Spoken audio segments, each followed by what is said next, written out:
Alright, warriors. After part 1, your combat power is already sky high. Your once limp deeps are now raised to full mast, undeniably firm in purpose. But remember, with great power comes great responsibility. Because that purpose, it's a dangerous quest, and unexpected boss fights can strike at any moment. You must be well geared, fully buffed, and most importantly, protected. The last thing you want is an 18-year debuff with no escape cooldown. Wait, what did I just hear? You haven't watched part 1? Check the link in the description to watch it now. But wait, don't leave just yet, or you'll miss out on this video. I've got a better idea. Look into my eyes, look into my eyes.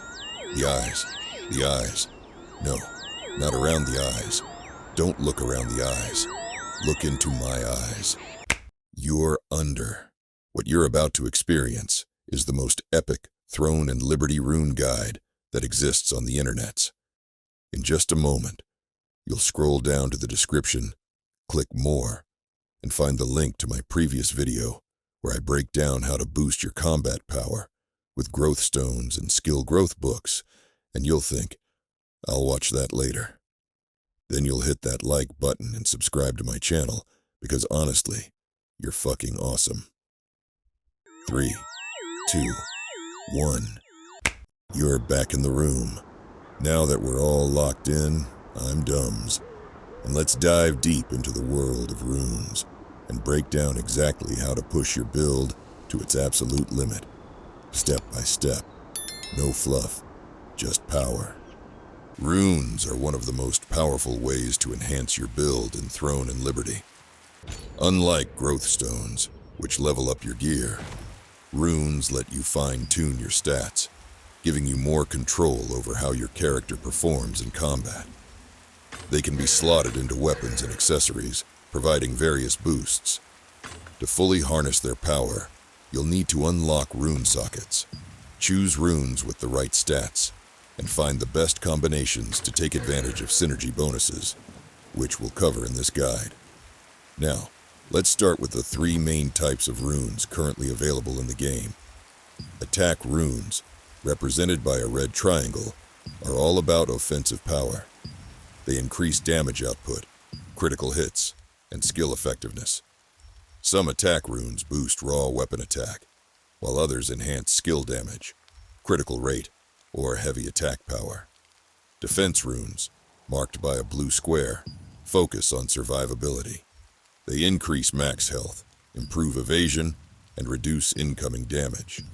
Support runes, displayed as a yellow hexagon, provide utility bonuses. These include cooldown reduction, healing received, and resistance to enemy attacks.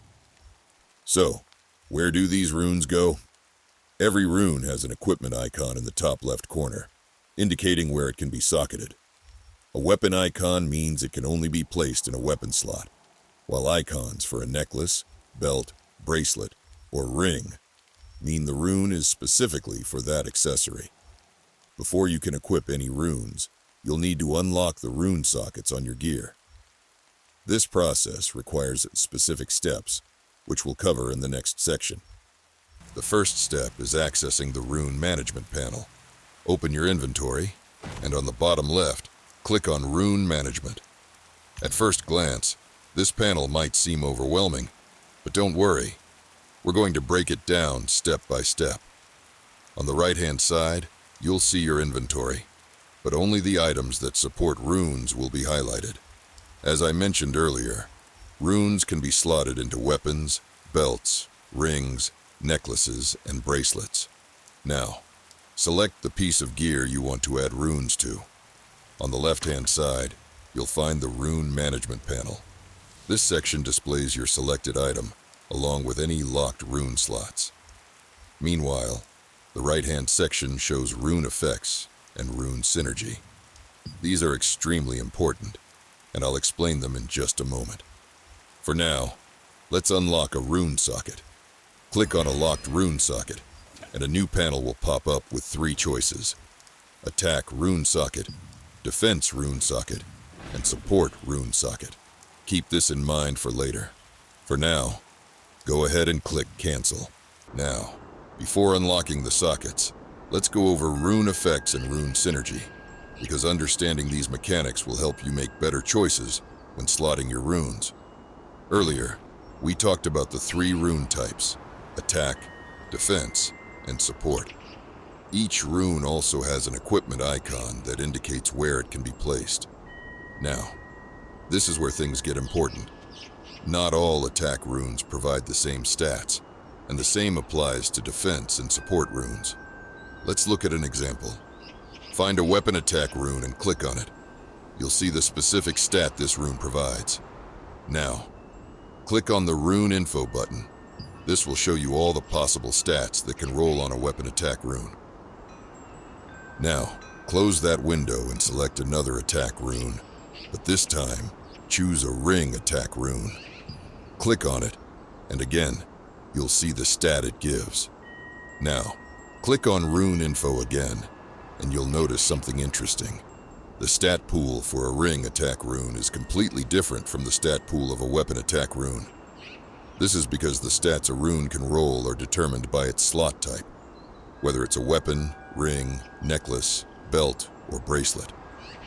But here's where things get even more important. The rune type also changes the stat pool. A weapon attack rune pulls stats from the weapon's attack pool, but a weapon support rune pulls from an entirely different support-based pool. Even though they both go into a weapon slot, the possible stats they can roll are completely separate. The same rule applies to defense runes. A weapon defense rune will have a different stat pool than an attack rune or a support rune for that same weapon slot. So to summarize, a rune's stat pool is determined by both its slot and its type. Attack, defense, and support runes do not share the same stats, even if they go into the same weapon or accessory. This means you can't expect a support rune to roll the same offensive stats as an attack rune, and you need to carefully select the right rune type for your build. Keeping this in mind will help you plan your gear more effectively and avoid wasting runes on stats that don't fit your playstyle. Now that you understand how rune types and slot types affect stats, let's take a closer look at something just as important: rune levels. If you look at the bottom right corner of each rune, you'll notice a number. This number represents the rune's level, and it directly determines the strength of its stat. The higher the rune level, the greater the boost it provides to that specific stat. In addition to levels, runes also come in 3 tiers: common, uncommon, and rare. Common runes have a gray background, uncommon runes have a green background, and rare runes have a blue background. The higher the tier, the greater the potential stat value of the rune. The rune leveling system is straightforward. To level up a rune, you need to obtain an identical rune with the exact same stat. The tier of the rune also determines its maximum level. Common runes can only go up to level 20. Uncommon runes can reach level 40, and rare runes have a maximum level of 60. For example, let's say I have an uncommon ring attack rune that provides melee critical hit chance. Right now, the rune's level is at 25. In order to increase it to level 26, I need to obtain another common ring attack rune with melee critical hit chance as its stat. As soon as I obtain the duplicate rune, I don't need to do anything manually. The rune at level 25 will automatically increase to level 26. This means rune leveling is entirely dependent on drops, and the process is automatic. But there's a catch. You cannot upgrade rune rarity through leveling. This is very important to note. Each rune tier has a level cap, and once it reaches this cap, that's it. If you want a higher tier version of that rune with the same stat, you need to obtain the higher tier version directly. For example, this common belt support rune with stun chance is already at its maximum level. Dropping more of the same common rune will not upgrade it into an uncommon belt support rune with stun chance. If you want a higher tier version, you need to obtain the uncommon version of that rune directly through a drop. This means that in the long run, common and uncommon runes are not worth investing in. What you really need to focus on is dropping and leveling up rare runes. Since they have the highest level cap and provide the strongest possible stat boosts, they are the only ones that will maximize your build's potential. However, that doesn't mean lower tier runes are completely useless. There is actually something you can do with common and uncommon runes, but I'll cover that in the next video. Now that you understand rune types, rune rarity, rune effects, and how leveling works, you have the fundamentals to understand rune slotting. So open the rune management panel again. At this point, the interface should feel much less overwhelming. Select the piece of equipment you want to socket. On the right-hand side of the rune management window, click on Rune Synergy. This panel displays the available synergy bonuses for this specific gear piece. Rune Synergy is a bonus system that enhances your stats when rune sockets are unlocked in a specific order.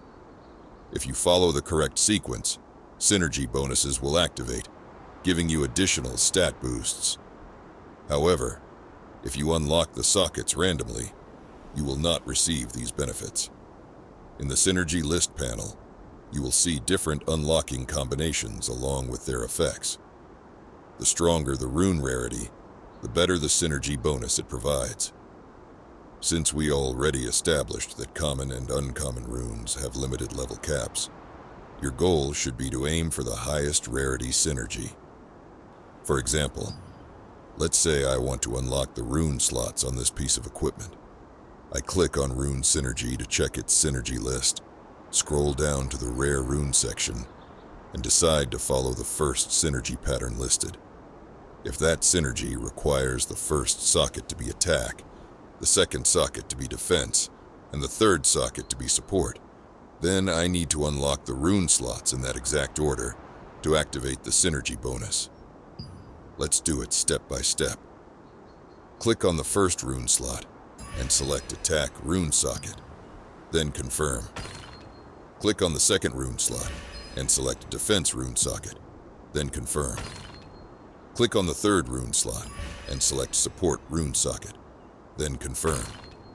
Now, your rune sockets match the required synergy order, and you can slot the appropriate runes. For this example, let's say I have unlocked rune sockets on a staff.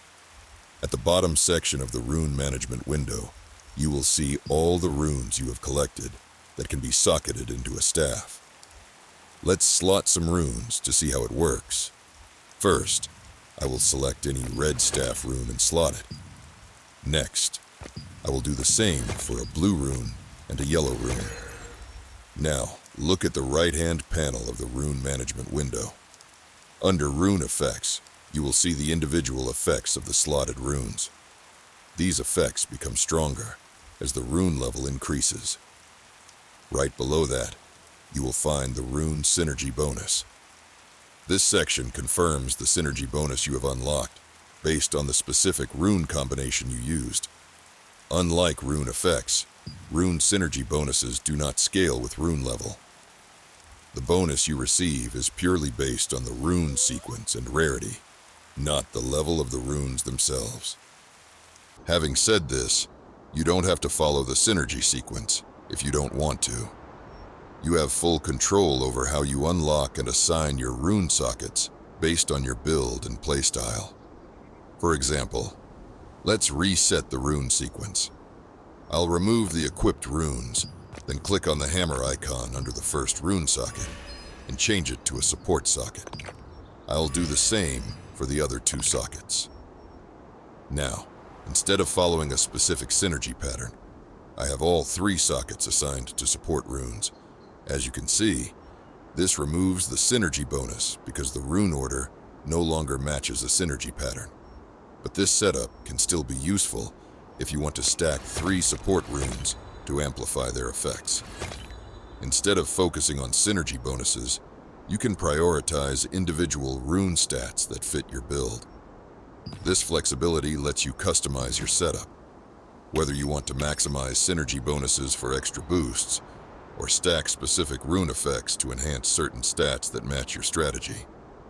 But knowing how to use runes is only half the battle. You still need to get them first.